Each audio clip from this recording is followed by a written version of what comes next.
something of a mythical creature, Senator John Kennedy was sworn in 2017. Previous to that, he served as Louisiana's state treasurer. These are some of his most powerful moments in the U.S. Senate. Coming in at number 3, Senator Kennedy versus Alejandro Mayorkas on the crisis at the border and its effect on voting. Mr. Secretary, I don't hate anybody. I look for grace wherever I can find it. And I certainly don't hate you. My chairman talked about the woolly mammoths in the room, and I'm glad he brought that up. The chairman's immigration bill was negotiated by 2 members of my party, Senator Langford and Senator McConnell, and I don't speak for either one. They're both good men. The chairman said that the Republicans who negotiated his bill trusted you and wanted you there. And I'm not doubting his word. It gives me no joy to say this, but most Republicans don't trust you. And a vast majority of the American people don't trust you. That's why you've been impeached. Now, my Democratic colleagues are going to try to sweep your impeachment under the rug and violate 200 years of Senate precedent in doing it. I don't think that they will be able to sweep the issue, maybe your impeachment, but not the issue, under a rug as big as the United States of America. Again, it gives me no joy in saying this. I think well more than a majority of the American people think that as a result of your behavior and President Biden's behavior, our southern border is an open, bleeding wound. I think they believe that our southern border is chaotic. I think a vast majority of the American people believe that a lot of it is political. I think a vast majority of the American people believe that it is chaotic by design, and that all of this is intentional. And I think while a vast majority of the American people who don't trust you believe in legal immigration, they don't believe in illegal immigration. And they think you do. And they think President Biden does. And they think that's why the border is open. And they think that your attitude and President Biden's attitude is that while they may be poorer under President Biden, that they're stupid enough to believe you and the president when you say that it's not your problem. I think that needed to be said.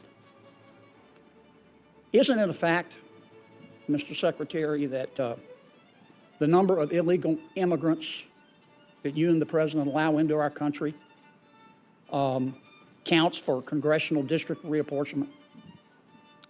Senator, I'm not sure I understand your question, but I can surely share with you that I disagree with its phrasing.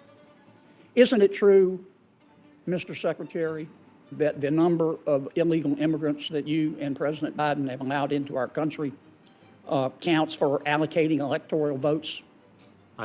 Same answer. You don't know?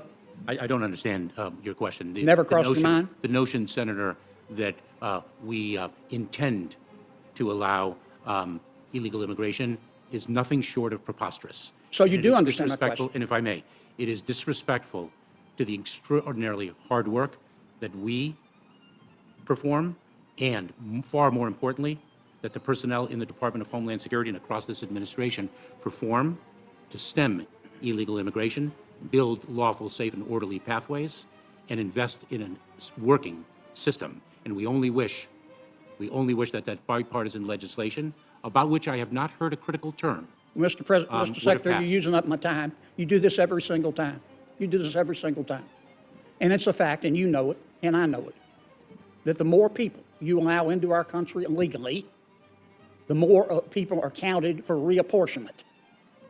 And the more people that you allow into our country illegally, the more people are counted for allocating electoral votes. Now, maybe that's a coincidence, but that's a fact. And you know that. And you've done nothing for 4 years. Nada. Zero. absolutely false. Zilch. And in fact, the only people I know in this country who are better off today than they were 4 years ago are illegal immigrants. And that's as a result of your policy. I don't hate you for it. I don't hate anyone, but that's why you've been impeached. And my colleagues may try to cover it up. They're going to try to cover it up, but they can't cover up the facts. I've gone over my time. I'm sorry, Mr. Chairman. Coming in at number 2, Senator Kennedy versus Merrick Garland on the targeting of parents at school board meetings. Thank you, Mr. Chairman. Thank you, General, for being here. Good afternoon. Thank you. I read this somewhere. I don't remember who said it, but I wrote it, but I remember it. It was once observed that a parent who stops loving their children, if a parent stops loving their children, the children will not stop loving the parent. The children will stop loving themselves. I know we can agree that we should encourage parents to be involved in their kids' lives. Absolutely. And I'm sure we can agree that we should encourage parents to make their kids do their homework. Yes, although there's sometimes some resistance to that. Right. And to make sure they get sleep at night so they can be ready for school. Yes. Here's what I've always been confused about. Didn't you understand the chilling effect that it would have to parents when you issued your directive, when you directed your criminal divisions and your counterterrorism divisions to investigate parents who were angry at school boards and administrators during? So, Senator, if you just give me a moment to put the full context, I did not do that. I did not issue any memorandum directing the investigation of parents who were concerned about their children. Quite to the contrary, the memorandum that you're talking about says at the very beginning of the memorandum that vigorous public debate is protected by the First Amendment. And the kind of concerns that you're talking about are, as expressed by parents, are of course completely protected. The memorandum was aimed at violence and threats of violence against a whole host of school personnel. It was not aimed at parents making complaints to their school board. And it came in the context of a whole series of other kinds of violent threats and violence against other public officials. Let's walk through this.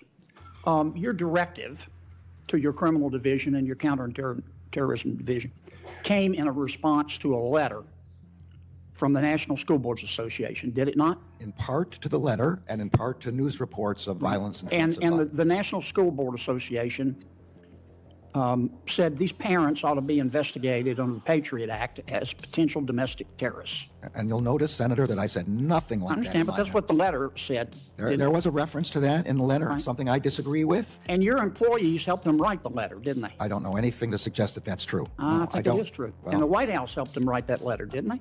I don't know. I have no knowledge about that, but certainly I don't know anything about my employees helping write that letter. So you get this letter from the National School Board Association asking you to investigate parents that your employees helped write and that the White House helped write, and you issue a directive to your criminal division and to your counterintelligence or counterterrorism division to start investigating parents who are angry.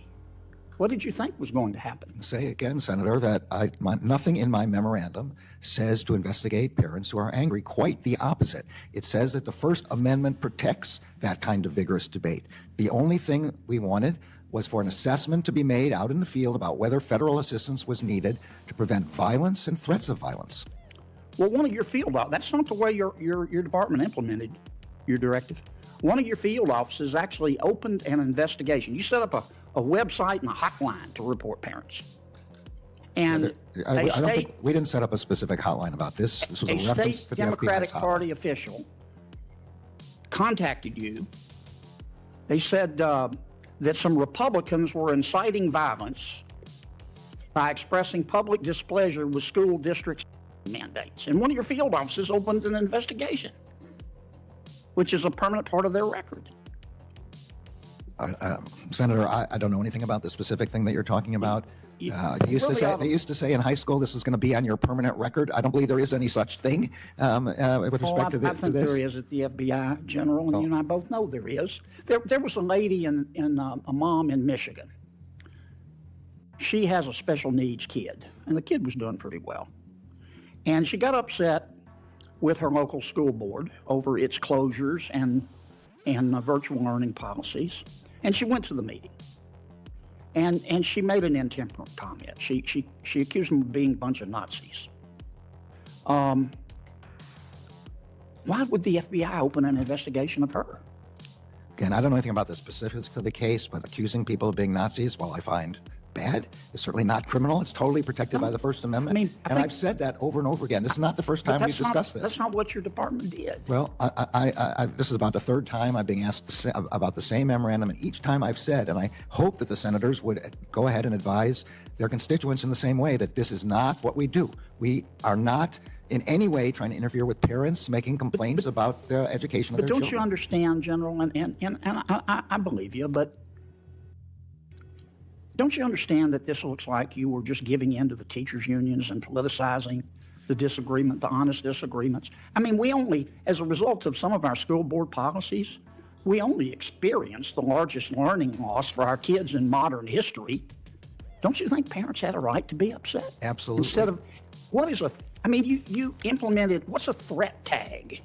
I didn't implement the threat tag. What you're talking about there is a part of internal FBI operations. Yeah, and so, as far as I can, you directed your folks, though, to open threat tags on these parents and investigate them. Yeah, I did not direct that. My understanding from testimony by the FBI is that when somebody makes a complaint and it involves, if somebody gives a tip that a school official is being threatened, then there's, in order to look at trends, they mark it as a tip involving a school official. They have the same set of threat tags with respect to a complaint that suggests somebody is making a threat against a Supreme Court justice. These aren't complaints. These are tips of violence or threats of violence. A threat tag on a parent for being concerned at a school board meeting? It's not on the parent. It's not on whoever. It's on to indicate that a threat was made against, or at least alleged that a threat was made against, a school board member or a school official or a teacher or a school. Some of these turned out to be bomb threats. Senator Kennedy, we're going to have a second round of questioning on behalf of Chairman Durbin, who is going to vote. I'm going to call on... You're blaming it on Durbin, huh? I understand. I apologize for going over. I take full responsibility. Thank you, General. Coming in at number 1, Senator Kennedy and Jelly Roll on the fentanyl crisis.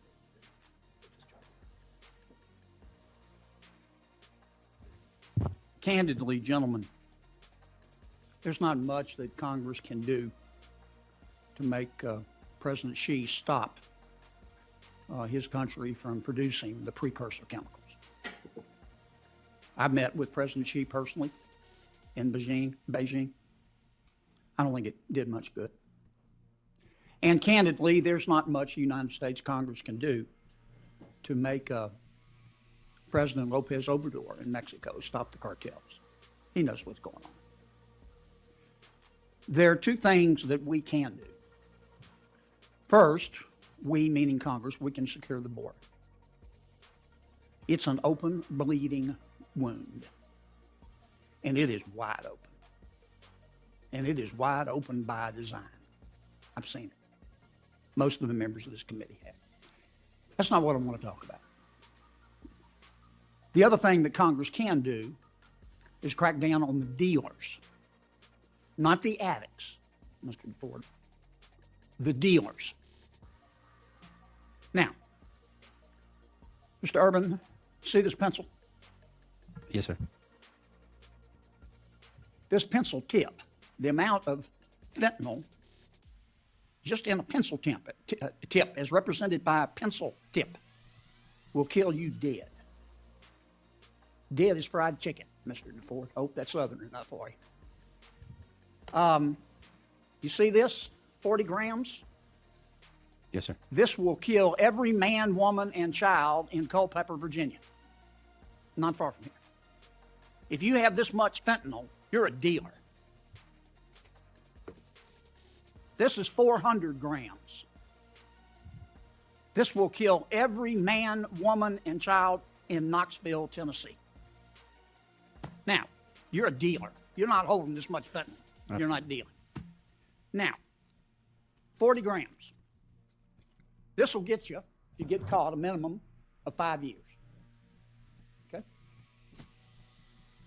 400 grams, if you get caught with this much, enough to kill every man, woman, and child in Knoxville, and many more before you step on it, this will get you 10 years. Remember, there's just one problem.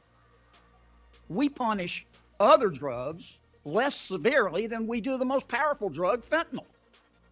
I mean, just look at it. 40 grams, 5 years. 400 grams for fentanyl, 10 years. Methamphetamines, 5 grams will get you 5 years. 50 grams will get you 10 years. Much less severely than fentanyl. We do the same thing for PCP. We do the same thing for crack cocaine. What you allow, gentlemen, is what will continue. Now, I support the Fentanyl Ratification Act that we've talked about today, but I also support something else. I support another bill, the Fairness in Fentanyl Sentencing Act. And it would lower the 5-year mandatory minimum threshold from 40 grams of fentanyl to 2 grams. And it would lower the 10-year mandatory minimum for 400 grams to 20 grams. And we ought to pass it, too. What you allow is what will continue. I'm going to yield back, Chairman Brown, my 14 seconds to make up for my past transgressions. It doesn't, but that's fine. Senator Warner of Virginia.